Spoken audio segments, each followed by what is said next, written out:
South Central Los Angeles, the heart of the West Coast.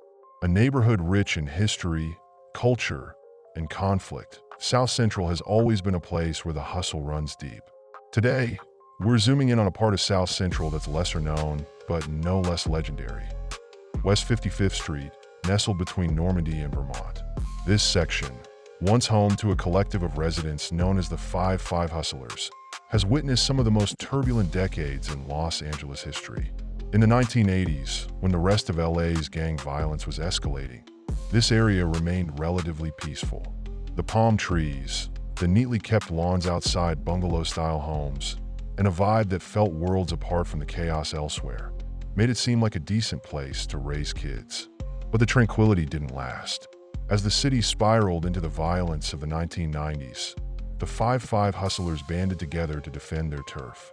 They created an alliance, a neighborhood united for survival, a response to the madness that was taking over their streets.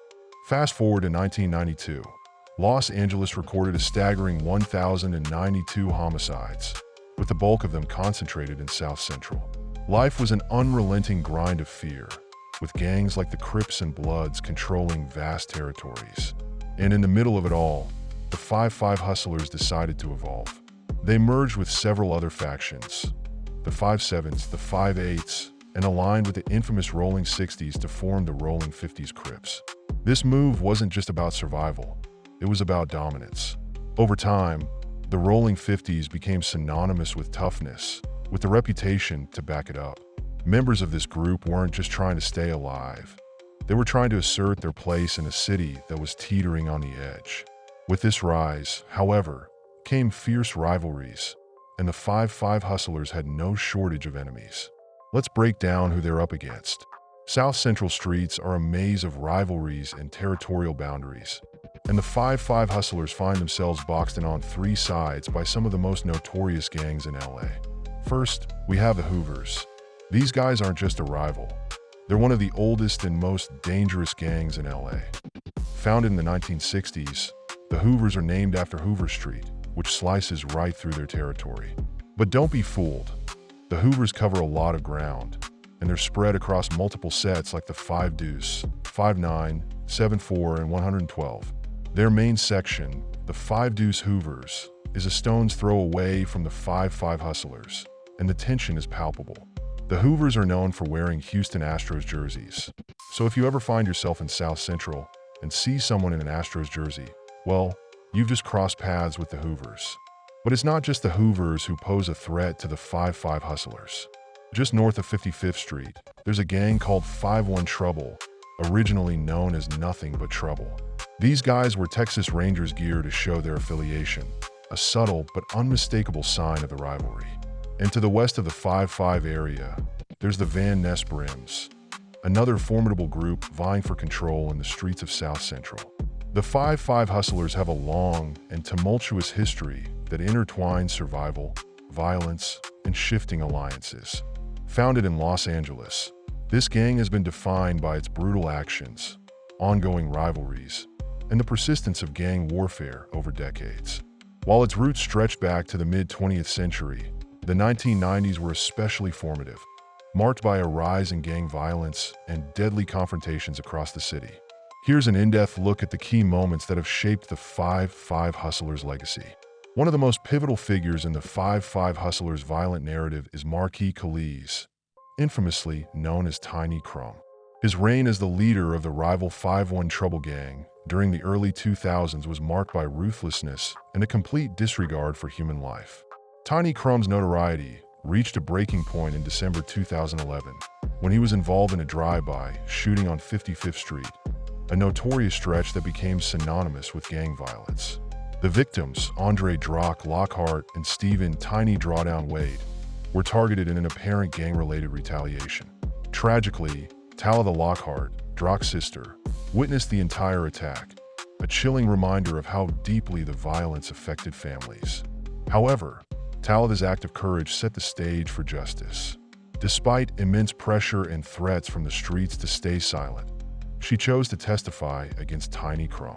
Her decision was dangerous, but it proved to be a turning point, leading to Crumb's arrest and eventual conviction. This tragic event was a microcosm of the violence that gripped Los Angeles during this period, where no one, not even family members, was safe from the reach of gang retaliation. As the years went on, the violence within the 55 Hustlers continued to evolve. In 2012, two young members of the gang, Jeremy Stevenson and his friend, chose to mark 4th of July with bloodshed. They ambushed a house in the Van Ness area, targeting a man named Doswa Hunter in a senseless drive-by. They shot him in the face, leaving him critically injured. However, Hunter survived the attack and, in a turn of fate, was able to identify his attackers.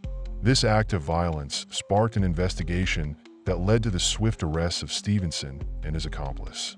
Their actions were a stark reminder of how the legacy of violence was being passed down to new generations of gang members. These types of incidents, random, brutal, and without clear reasoning, became increasingly common, especially in the summer months and around holidays when tensions ran high. Despite shifts in the demographic makeup of Los Angeles and a decrease in African American residents in South Central, the gang culture of the area has remained alive, albeit in a different form. Enter C, a polarizing figure who has become the modern-day representative of the 55 Hustlers. Though C was not originally from the area, he quickly gained notoriety through social media, building a large following thanks to his bold personality and gang affiliations. Known for his distinctive tattoos, including the infamous Hoover Killer inked across his forehead, Cincy has embraced the persona of a 5'5" hustler, even though some argue his status as a genuine street figure is questionable. Jap 5, another figure in the 5'5" community, openly criticized Cincy during an interview, accusing him of being more of an internet celebrity than a true street soldier. Despite these challenges, Kmak's influence has only grown, particularly among younger gang members who look up to him as a figure of authority and power. Kmak's rise is symbolic of the way gang culture has evolved in the modern age, blending street loyalty with social media fame. He represents the intersection of old-school street mentality and the new wave of internet-driven gang culture, where affiliations and rivalries are broadcast to a global audience. Though the landscape of Los Angeles has changed over the years, the 55 Hustlers remain a powerful and enduring force in the city's gang culture. South Central Los Angeles has seen significant demographic changes, with fewer African Americans residing in the area, but the rivalry between different gangs, such as the Hoovers, remains as fierce as ever. As the neighborhood changes, so too do the dynamics of gang warfare. The 55 Hustlers' once dominant position in South Central has shifted, but their legacy continues to influence the lives of those caught in its grip. In conclusion, the history of the 55 Hustlers is a story of survival in a world dominated by violence and betrayal. From the brutal drive-bys of the 1990s to the rise of social media figures like CMAC, the gang's evolution tells a broader tale about the changing face of urban gangs in Los Angeles. The 55 Hustlers are not just a relic of the past, but a continuing force, navigating the challenges of a modern world while staying true to their violent roots. As we look at the evolution of the 55 Hustlers and their ongoing battles with rivals, it's clear that things have changed in South Central. Crime rates have fallen, and the streets that were once war zones are now showing signs of recovery.